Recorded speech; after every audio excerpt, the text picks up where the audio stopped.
La France est un pays soviétique en phase terminale et l'ex-PDG Desilor dit les termes sur l'état de la France. Avant cela, je vous rappelle le contexte. Quand je vous dis que la France est un pays soviétique, c'est factuel, c'est pas une opinion politique. Je vous ai déjà fait des vidéos pour vous expliquer comment ça marche, mais je vous en rappelle les grandes lignes.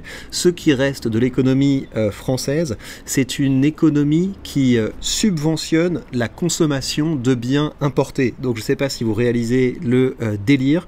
Ça veut dire que la France est un pays qui ne peut plus produire parce que la France a tellement d'impôts, de normes, de taxes.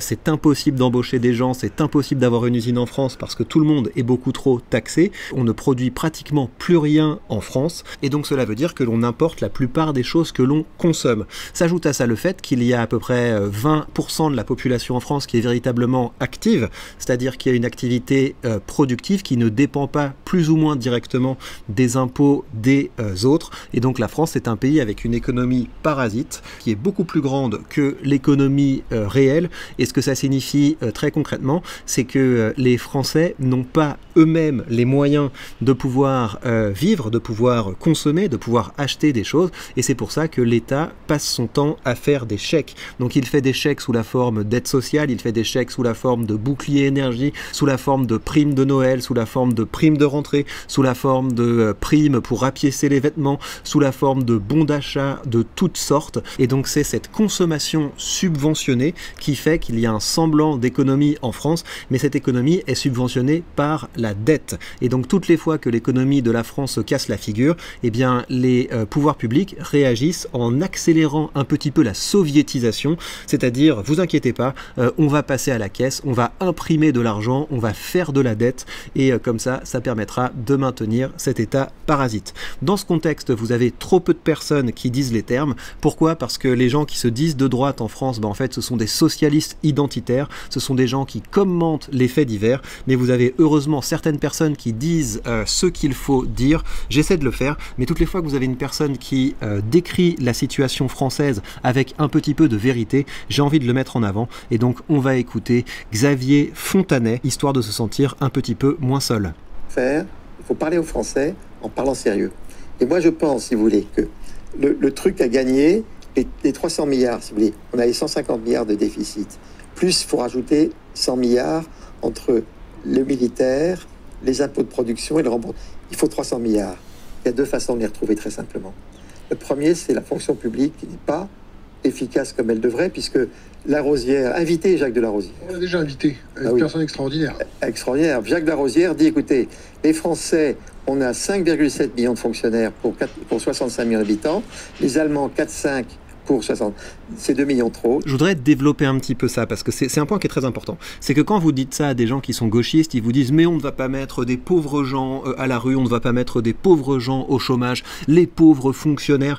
Il faut bien comprendre que vous avez toute la logique gauchiste derrière ça. Vous avez la logique gauchiste parce qu'en disant ça, le gauchiste assume qu'une personne qui est fonctionnaire ne peut pas avoir un vrai travail. Comme si on empêchait le fonctionnaire d'être fonctionnaire, il ne pourrait pas s'inventer un métier. Et il faut réaliser que si l'État n'avait pas privatisé pour la fonction publique tout un tas de domaines de l'économie. Réalisez que quand je vous dis privatiser, ça veut dire que vous avez tout un tas de domaines comme la santé, comme l'éducation, comme les transports, enfin vous avez tout un tas de domaines de l'économie qui ont été privatisés dans le sens précis où c'est devenu la chasse gardée de l'État, de ses copains, de gens qui jouent avec notre argent. Alors qu'on pourrait très bien rendre ces secteurs au peuple si c'était pas l'État qui se chargeait de l'éducation, si on avait un système qui fait par exemple que quand vous lancez une université, quand vous lancez une école, quand vous vous lancez en tant que formateur, eh bien vous ne payez pas d'impôts. Eh bien ce qui se passe, c'est que vous allez avoir plein de gens qui vont faire ce travail avec une logique de rentabilité et avec une logique d'efficacité. Donc libéraliser, c'est rendre au peuple.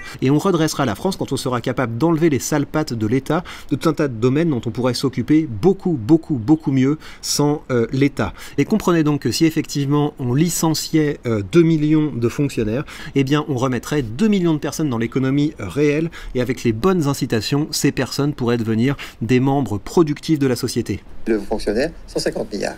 Hein, donc, il nous faut 300 milliards. Moi, je vous en trouve déjà 155 avec la mise à niveau qui va prendre 10 ans. Hein, parce il y a tout un travail pour remettre ça à niveau, mais mise à niveau. On a, avec la retraite, si vous déplacez chaque année déplacée de la retraite, en gros, c'est 20-25 milliards qu'on économise. Parce qu'on verse moins de prestations et on a plus de cotisations. Donc, en 3 années, on remet la retraite à l'air. Par contre, il faut aller à 67 ans de retraite. Hein. Et troisièmement, vous mettez... Oui, alors là, je suis pas d'accord avec lui. Je pense qu'on peut partir beaucoup plus tôt à la retraite si on passe à la retraite par capitalisation. Et d'ailleurs, il y avait des choses qui étaient ridicules, mais ridicules, qui sont sorties là sur les réseaux sociaux. Regardez, David Guiraud, qui est un LFI, et donc le CAC 40 baisse, et il nous dit, durant les grandes tempêtes, rien n'est plus fiable et plus solide que notre retraite par répartition. Vive la sécurité sociale. Donc c'est vraiment le discours de parasite total, et il est tellement bête qu'il vous met un graphique à 1 jour. Donc je vais vous montrer exactement le même graphique pour réfuter ce David Guiraud. Donc la première chose, c'est que pas de bol pour lui, le lendemain le CAC 40 avait rebondi, parce qu'il faut réaliser que ce que les gauchistes considèrent comme du risque, en fait c'est de la volatilité. Et donc vous avez effectivement de la volatilité à court terme, et si on dézoome, ça ressemble à ça. Donc vous avez pris 59% depuis 5 ans, malgré le petit crash, hein, parce qu'on a connu un petit effondrement effectivement récemment. Et si vous vous mettez encore, si vous dézoomez encore plus, ben voilà, ça ressemble à ça. Ce qui veut dire qu'à l'échelle d'une carrière, si vous investissez régulièrement, eh bien vous vous enrichissez beaucoup plus que le système de retraite par répartition, d'autant plus que ce système est en faillite. Et c'est pour ça qu'on a aujourd'hui des discours qui visent à dire on va soit devoir augmenter les cotisations, soit repousser l'âge de départ à la retraite, ce qui veut dire concrètement que l'argent que vous avez dépensé en cotisation, donc en fait c'est pas des cotisations, on vous prend de l'argent pour la mettre dans la poche d'un inactif, eh bien cela ne vous donne droit à rien.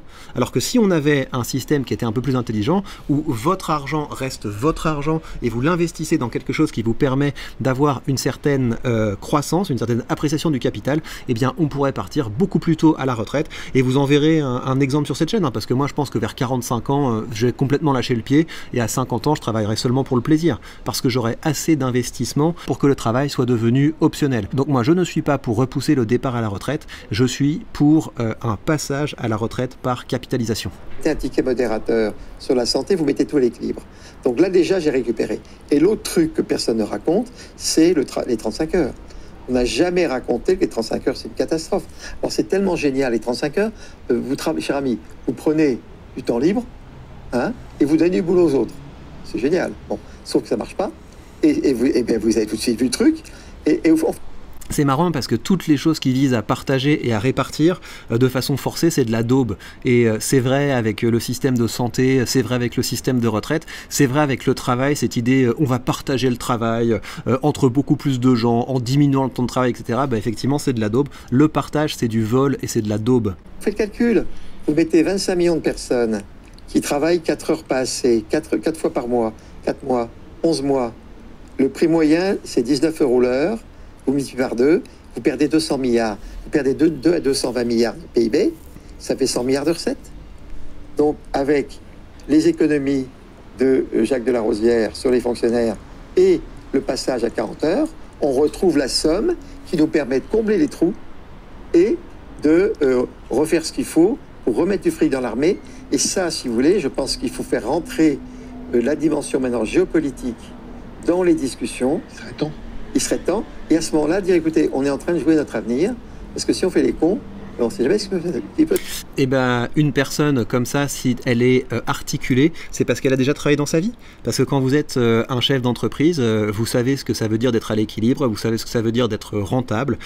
Quand vous perdez une partie de votre argent, quand vous faites de mauvais choix, vous êtes immédiatement sanctionné. C'est tout le contraire des pitres qui nous gouvernent. Donc il faudrait plus de patrons à la place des politiques et beaucoup moins de politiques de carrière. Parce que quand on n'a jamais gagné de l'argent par soi-même dans sa vie, on n'a pas son mot à dire, en tout cas on ne devrait pas avoir son mot à dire sur l'argent des autres. Et bien voilà, chers amis, je vous invite comme d'habitude à commencer à dire les termes et vous avez toutes les ressources nécessaires pour que cela devienne ultra rentable pour vous de commencer à créer du contenu qui va dans le bon sens. Prenez bien soin de vous et à très vite.